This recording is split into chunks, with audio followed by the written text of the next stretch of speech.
अस्सलाम वालेकुम dear students, मैं हूं आपका इंस्ट्रक्टर आतिफ नसीम और ये है आपका YouTube channel science made sensible.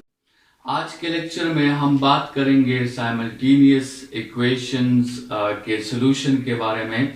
और साइमल्टेनियस इक्वेशंस के जो सॉल्यूशंस हैं वो ऑलरेडी आपने ओ लेवल्स में किए हैं, लेकिन वहां पर आपके साथ दोनों इक्वेशंस जो थे वो आपके साथ लीनियर इक्वेशंस थे। लेकिन यहाँ पर हम जो है थोड़ा सा अपर स्टेप लेंगे और हम ऐसे दो इक्वेशंस जो दोनों क्वाड्रेटिक हो या एक इक्वेशन आपके साथ लीनियर हो और दूसरा क्वाड्रेटिक हो, इन तरह के साइमल्टेनियस इक्वेशंस को हम सॉल्व करेंगे। ठीक है, तो यहाँ पर मकसद हमारा ये है कि एक इक्वेशन को हमने लीनियर कंसिडर किया हुआ है और दूसरे इक्वेशन को हमने क्वाड्रेटिक कंसिडर किया हुआ है और हम इन दोनों इक्वेशंस को सॉल्व करना चाहते हैं। ठीक है, लीनियर इक्वेशन हमारे साथ है x plus y is equal to 6, या आप लिख सकते हैं y is equal to 6 minus x. ये एक लीनियर इक्वेशन है क्योंकि इसमें वेरिएबल का हाईएस्ट पावर आपके साथ 1 है। क्वाड्रेटिक इक्वेशन हमारे साथ है y is equal to x square plus 2x plus 3, और ये क्वाड्रेटिक इसलिए है क्योंकि इसमें वेरिएबल का हाईएस्ट पावर आपके साथ 2 है। सबसे पहले तो हम इन दोनों इक्वेशंस को जरा इंडिविजुअली जो है वो जज करते हैं। आपके साथ ये x plus y is equal to 6 जो है, इस इक्वेशन के लिहाज से अगर हम देखें और हम कोशिश करें कि इस इक्वेशन को हम कोऑर्डिनेट सिस्टम पे ड्रा कर सके, तो कोऑर्डिनेट सिस्टम पे ड्राइंग के लिए आपको इक्वेशन में सबसे पहले पॉइंट्स ड्रा करने होते हैं। ये मैंने इस लीनियर इक्वेशन के लिए 2 पॉइंट्स फाइंड किए हैं। अगर x की वैल्यू 2 होगी तो y की वैल्यू 4 होगी, और अगर x की वैल्यू 3 होगी तो y की वैल्यू भी 3 होगी। मतलब हमने ऐसे पॉइंट्स चूज करने हैं जिसमें हम अगर x प्लस वाई को ऐड कर दें तो हमारे साथ 6 रिजल्ट आना चाहिए। आप 1 5 रिजल्ट ले सकते हैं, आप 5 1 रिजल्ट ले सकते हैं, आप 2 4 ले सकते हैं, आप 4 2 ले सकते हैं।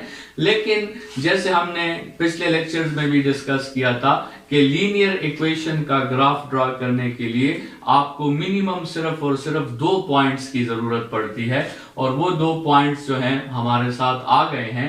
वो 2 पॉइंट्स मैंने ड्रॉ कर लिए और इससे आपके साथ ये स्ट्रेट लाइन जो है ये गुजर रही है। ठीक है, इस स्ट्रेट लाइन पे आपके साथ कुछ लोकस ऑफ पॉइंट्स बने हैं। इस स्ट्रेट लाइन पे आपके साथ जो है इनफाइनाइट आपके साथ इस स्ट्रेट लाइन पर पॉइंट्स हैं, और ये सारे पॉइंट्स जो इस स्ट्रेट लाइन पे है, ये सारे पॉइंट्स आपके साथ इस इक्वेशन को सेटिस्फाई करेंगे। मतलब ये सारे आपके साथ वो पॉइंट्स हैं जिसमें आपके साथ अगर उसकी x और y वैल्यू को आप ऐड कर ले तो आपके साथ रिजल्ट जो है वो आपके साथ 6 के इक्वल आएगा। ठीक है, ये सारे वो पॉइंट्स हैं। लेकिन इस लाइन के अलावा जितने भी आपके साथ पॉइंट्स हैं, चाहे वो यहां एक पॉइंट है या यहां एक पॉइंट है या यहां एक पॉइंट है जो इस लाइन से नहीं गुजर रहा, उस पॉइंट को अगर हम इस लाइन में पुट करेंगे तो ये इक्वेशन सेटिस्फाइड नहीं होगा, क्योंकि ये सारे वो पॉइंट्स हैं जिसके x और y कोऑर्डिनेट को प्लस करने से हमारे साथ 6 नहीं आएगा। ठीक है, तो ये इस लोकस ऑफ पॉइंट्स का मतलब है, ये लोकस ऑफ पॉइंट्स जो इस लाइन पे आएंगे, ये सारे पॉइंट्स आपके साथ इस इक्वेशन को सेटिस्फाई करेंगे, क्योंकि ये ग्राफ इसी इक्वेशन का ग्राफ है, और इस ग्राफ पे जितने भी पॉइंट्स मौजूद है उन दोनों की x और y कोऑर्डिनेट को अगर हम प्लस करेंगे तो रिजल्ट हमारे साथ 6 आएगा। ये हमने इस लीनियर इक्वेशन की बात कर ली। अगर इस क्वाड्रेटिक इक्वेशन का हम ग्राफ बनाना चाहते हैं तो उसके लिए भी मैंने कुछ वैल्यूज जो है वो कंसिडर कर ली हैं, और वैल्यूज के साथ साथ मैंने इस क्वाड्रेटिक इक्वेशन को कंप्लीटिंग स्क्वायर के मेथड से इस फॉर्म में कन्वर्ट कर दिया है। 1 into x plus 1 whole square plus 2 is equal to y. ठीक है, ये इसी क्वाड्रेटिक इक्वेशन का एक दूसरा फॉर्म है जो मैंने a into x minus b whole square plus c is equal to 0 plus c is equal to यहाँ पे y है इज इक्वल टू y के फॉर्म में मैंने इसे कन्वर्ट कर दिया है। वहां से मैं इसका वर्टेक्स और एक्सिस ऑफ सिमेट्री फाइंड कर सकता हूं, वर्टेक्स जो है वो हमारे साथ b इंटू सी था, लेकिन यहाँ पे आप देखें यहाँ पे प्लस का साइन है और हमारा जो जनरल फॉर्मूला था वहां पे माइनस का साइन था। तो यहाँ पे माइनस प्रोड्यूस करने के लिए मुझे b के साथ माइनस लगाना होगा। तो यहाँ पे b की वैल्यू आपके साथ -1 है और c की वैल्यू 2 है, तो वर्टेक्स आपके साथ हो जाएगा -1 इंटू 2 और एक्सिस हमारे साथ जो है इसकी होगी x इज इक्वल टू -1। ठीक है, बहरहाल ये मैंने एक रफ सा ग्राफ जो है यहाँ पे ये ड्रा कर लिया है। ये ग्राफ आपके साथ वेल का ग्राफ होगा। वेल का ग्राफ इसलिए होगा क्योंकि x² का जो कोफिशिएंट है +1 वो पॉजिटिव है, या यहाँ भी आपके साथ जो a की वैल्यू है वो पॉजिटिव है, तो आपके साथ ये ग्राफ वेल बनाएगा। और इस ग्राफ पर आपके साथ जितने भी इनफाइनाइट पॉइंट्स हैं, जितने भी आपके साथ पॉइंट्स हैं, ये सारे पॉइंट्स इस इक्वेशन को आपके साथ सेटिस्फाई करेंगे। ठीक है, तो ये जो है ये ग्राफिकल एनालिसिस जो इस इक्वेशन के ग्राफ में जितने भी पॉइंट्स आएंगे वो सारे पॉइंट्स अगर हम इस इक्वेशन में पुट करेंगे तो आपके साथ x और y की वैल्यू जो है वो सेटिस्फाई हो जाएगी। इक्वेशन लेफ्ट हैंड साइड और राइट हैंड साइड से आपके साथ सेम रिजल्ट आएगा। ठीक है, तो ये जो है हमने ग्राफिकल एनालिसिस की, हमने दोनों इक्वेशंस को ग्राफ में कन्वर्ट कर दिया। अभी जरा आते हैं और समझते हैं कि साइमल्टेनियस इक्वेशंस को सॉल्व करने का मतलब क्या होता है। साइमल्टेनियस इक्वेशंस को जब हम सॉल्व करते हैं तो हमारा मकसद क्या होता है, हम क्या फाइंड करना चाहते हैं, हमारा रिजल्ट क्या होता है। ठीक है, और हम किस चीज में इंटरेस्टेड होते हैं। ठीक है, तो देखें आप जरा इन दो ग्राफ्स को देखें। इन दो ग्राफ्स को अगर मैं थोड़ा सा जो है आपके लिए इनलार्ज कर दूं तो, और इस लाइन को भी मैं थोड़ा सा इनलार्ज कर दूं, तो इन दो ग्राफ्स को अगर आप देखेंगे तो ये दो ग्राफ्स दो जगहों पर इंटरसेक्शन कर रहे हैं। ये दो ग्राफ्स दो पोजीशंस पर एक दूसरे के साथ कट हो रहे हैं। उनमें से एक पोजीशन हमारे साथ ये है और दूसरा पोजीशन हमारे साथ ये है। मतलब एक पॉइंट इस तरह है जो लाइन पर भी मौजूद है और जो इस कर्व पर भी मौजूद है, और दूसरा भी हमारे साथ एक पॉइंट है जो लाइन पर भी मौजूद है और जो कर्व पर भी मौजूद है। देखें, एक दफा इसको दोबारा समराइज करें। इस लाइन पर जितने भी पॉइंट्स हैं वो इस इक्वेशन को सेटिस्फाई करेंगे, और इस कर्व पर जितने भी पॉइंट्स हैं वो इस इक्वेशन को सेटिस्फाई करेंगे।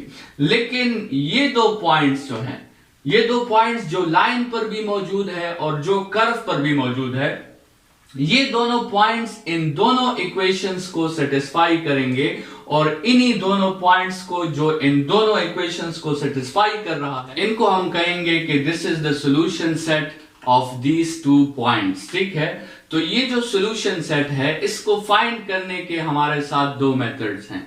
एक मेथड तो हमारे साथ ग्राफिकल मेथड है कि हम इन दोनों का ग्राफ ड्रा करें और इन दोनों पॉइंट्स के फिर x और y कोऑर्डिनेट्स हम फाइंड कर लें, तो ये तो ग्राफिकल मेथड है। लेकिन जो दूसरा हमारे साथ न्यूमेरिकल मेथड है, उस मेथड का नाम है सॉल्यूशन ऑफ साइमल्टेनियस इक्वेशंस। ठीक है, हमने इन दोनों इक्वेशंस को साइमल्टेनियसली सॉल्व करना है, और मकसद क्या है, मकसद ये है कि हम वो पॉइंट्स फाइंड कर सकें जो इन दोनों इक्वेशंस को सेटिस्फाई कर जाए, या हम वो पॉइंट्स फाइंड कर सकें जो इन दोनों इक्वेशंस के इंटरसेक्शन पॉइंट्स हैं, जो इन दोनों ग्राफ्स के इंटरसेक्शन पॉइंट्स हैं।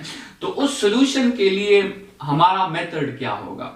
ठीक है, ये तो हम यहां सिर्फ एक लीनियर और क्वाड्रेटिक के लिए डिस्कस कर रहे हैं, लेकिन ये मेथड जनरल है। आप किसी भी दो इक्वेशंस को अगर साइमल्टेनियसली आपने सॉल्व करना है तो आप ये मेथड अप्लाई करेंगे। सबसे पहला स्टेप हमारा ये होगा कि हमें एक कंबाइंड इक्वेशन फाइंड करना होगा। हमारे साथ दो इक्वेशंस हैं, लेकिन हमें इन दोनों इक्वेशंस को मर्ज करना होगा और हमें एक कंबाइंड इक्वेशन जो है वो फाइंड करना होगा।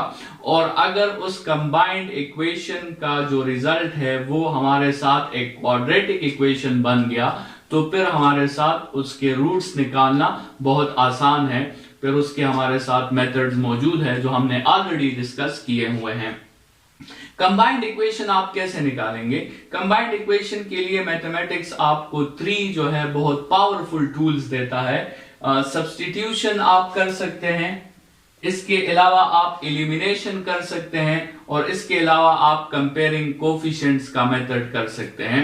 और इन तीनों मेथड्स का मकसद जो है वो समझ लें, इन तीनों मेथड्स का मकसद सेम है, और वो ये है कि किसी तरीके से भी जिस इक्वेशन में 2 वेरिएबल्स हैं, हम उस इक्वेशन को 1 वेरिएबल में कन्वर्ट कर दें। चाहे हम सब्स्टिट्यूशन करें, चाहे हम एलिमिनेशन करें, चाहे हम कंपेयरिंग कोफिशिएंट करें, इन तीनों मेथड्स का एम क्या है? इन तीनों मेथड्स का एम है to convert the 2 variable equation into 1 variable. आप देख सकते हैं इस लीनियर इक्वेशन में 2 वेरिएबल्स हैं x और y, इस क्वाड्रेटिक इक्वेशन में भी 2 वेरिएबल्स हैं x और y, लेकिन जब हम इस पे ये प्रोसेस करेंगे सब्स्टिट्यूशन का या एलिमिनेशन का या कंपेयरिंग कोफिशिएंट का, तो आप रिजल्ट में देखेंगे कि हमारे साथ इक्वेशन में 2 वेरिएबल्स नहीं होंगे, बल्कि हमारे साथ इक्वेशन में सिर्फ और सिर्फ 1 वेरिएबल होगा। तो इसका मतलब इन तीनों प्रोसेसेस का मकसद जो है वो पूरा हो जाएगा, जो कि है 2 वेरिएबल इक्वेशन को 1 वेरिएबल इक्वेशन में कन्वर्ट करना। यहां पर जो सबसे इजीएस्ट मेथड मुझे लग रहा है अप्लाई करने के लिए, वो सब्स्टिट्यूशन का मेथड है। मैं करूंगा ऐसे कि मैं इस इक्वेशन से y की वैल्यू फाइंड कर लूंगा, और वो मैं इस इक्वेशन में y की जगह सब्स्टिट्यूट कर दूंगा। तो आप देख सकते हैं यहाँ पे students, y is equal to 6 minus x हो गया है। इस फर्स्ट इक्वेशन से आप x को राइट हैंड साइड पे शिफ्ट कर दें, और ये जो y की वैल्यू है ये आप सेकेंड इक्वेशन में सब्स्टिट्यूट कर दें, तो आपके साथ ये स्टेटमेंट आ जाएगी 6 minus x is equal to x square plus 2x plus 3। आप इसको जो है सिंप्लीफाई कर लें, आपके साथ जो नेट इक्वेशन होगी वो आपके साथ होगी x square plus 3x minus 3 is equal to 0। ये वो कंबाइंड इक्वेशन है, ये वो इक्वेशन है जो आपके साथ सिर्फ इन 2 पॉइंट्स के लिए ट्रू है। ठीक है, ये इक्वेशन ना इस लाइन के लिए ट्रू है और ना इस कर्व के लिए ट्रू है। ये इक्वेशन सिर्फ इनके इंटरसेक्शन पॉइंट्स के लिए ट्रू है। इन पॉइंट्स के अलावा अगर आप और कोई पॉइंट इस इक्वेशन में पुट करोगे, लेट्स सपोज इस इक्वेशन में आपने ये पॉइंट पुट कर दिया, या आपने ये पॉइंट, या आपने ये पॉइंट पुट कर दिया, या आपने ये पॉइंट पुट कर दिया, तो आपके साथ लेफ्ट हैंड साइड और राइट हैंड साइड कभी भी सेटिस्फाई नहीं होंगे। इस इक्वेशन में सिर्फ 2 पॉइंट्स इस तरह है जो इस इक्वेशन को सेटिस्फाई करेंगे, और वो या ये पॉइंट है और या आपके साथ ये पॉइंट है। यहां तक बात क्लियर है? तो अभी इस इक्वेशन से अगर आपने वो 2 पॉइंट्स फाइंड करने हैं, तो आप इस इक्वेशन को सॉल्व करो with the help of quadratic formula solve कर लो। तो अगर क्वाड्रेटिक फार्मूला में आप वैल्यूज डाल लो तो आपको x की 2 वैल्यूज मिल जाती है, -3 प्लस √21 डिवाइडेड बाई 2, या -3 माइनस √21 डिवाइडेड बाई 2। ये इन 2 पॉइंट्स की x की वैल्यूज हैं। ठीक है, देखिए आपके साथ एक x की वैल्यू पॉजिटिव आती है जो ये वाली है, और दूसरी x की वैल्यू आपके साथ नेगेटिव आती है जो ये वाली है। लेकिन आपने तो पॉइंट्स में सिर्फ x की वैल्यूज फाइंड नहीं करनी, आपने y की वैल्यूज भी फाइंड करनी है। तो अभी आप इंडिविजुअली इस एक वैल्यू को इस इक्वेशन में पुट करें, तो आपके साथ इस x के लिए भी y आ जाएगा, और फिर इस वैल्यू को भी आप इस इक्वेशन में पुट करें तो आपके साथ इस x के लिए भी y आ जाएगा। इस पॉइंट्स को आप x1 y1 कह दें लेट्स सपोज, और इस पॉइंट को आप x2 y2 कह दें। तो ये पॉइंट जो आपके साथ आया है, this is x1 y1 and this point is x2 y2। ठीक है, तो ये साइमल्टेनियस लीनियर इक्वेशन से हमने जो है इसकी सॉल्यूशन जो है वो फाइंड कर ली है। और ये मेथड आप ग्राफिकल भी अप्लाई कर सकते हैं, और न्यूमेरिकल जो मेथड है उसके स्टेप्स हमने पढ़ लिए हैं कि हमें एक कंबाइंड इक्वेशन मालूम करना होगा, और उस कंबाइंड इक्वेशन के फिर हमने रूट्स मालूम करने होंगे। और वो रूट्स असल में क्या हैं? वो रूट्स असल में उन 2 ग्राफ्स के इंटरसेक्शन पॉइंट्स हैं। वो रूट्स असल में वो पॉइंट्स हैं जिस पे वो दोनों ग्राफ्स आपस में इंटरसेक्ट हो रहे हैं। और अगर आपके साथ कोई दो ग्राफ्स आपस में इंटरसेक्ट हो ही नहीं रहे। लेट सपोज ये ग्राफ है क्वाड्रेटिक इक्वेशन का और दूसरा ग्राफ कुछ इस तरह ग्राफ है। अभी ये जो दो ग्राफ्स हैं ये बिल्कुल आपस में इंटरसेक्ट नहीं हो रहे, तो आप यहां पर नेचर ऑफ रूट्स का हेल्प ले सकते हैं। ठीक है, आप जो है इन दोनों ग्राफ्स के इक्वेशन से जब कंबाइंड इक्वेशन निकालेंगे तो वो कंबाइंड इक्वेशन आप देख लेंगे कि उस कंबाइंड इक्वेशन का कोई भी रूट नहीं होगा, वो इक्वेशन सॉल्व नहीं होगा, उसका सॉल्यूशन सेट आपके साथ नहीं आएगा। तो अगर किसी इक्वेशन का सॉल्यूशन सेट नहीं है इसका मतलब उसके रूट्स नहीं है, और उसके रूट्स नहीं है तो इसका मतलब ये दोनों ग्राफ्स आपस में इंटरसेक्ट हो ही नहीं रहे। ठीक है, तो ये लॉजिक्स जो हैं, ये मुख्तलिफ टेक्निक्स हम आने वाले लेक्चर्स में थोड़ी सी और भी इस टॉपिक को एलिबरेट करेंगे और हम देखेंगे कि वो कौन सा केस होता है जिसमें दो ग्राफ्स जो है वो दो पॉइंट्स पर कट करते हैं, वो कौन सा केस होता है जिसमें दो ग्राफ्स सिर्फ एक पॉइंट पे जो आपके साथ टच करता है, और वो कौन सा केस होता है जिनमें ग्राफ्स बिल्कुल आपस में टच नहीं करते। इस लेक्चर के लिए इतना ही। Thank you students.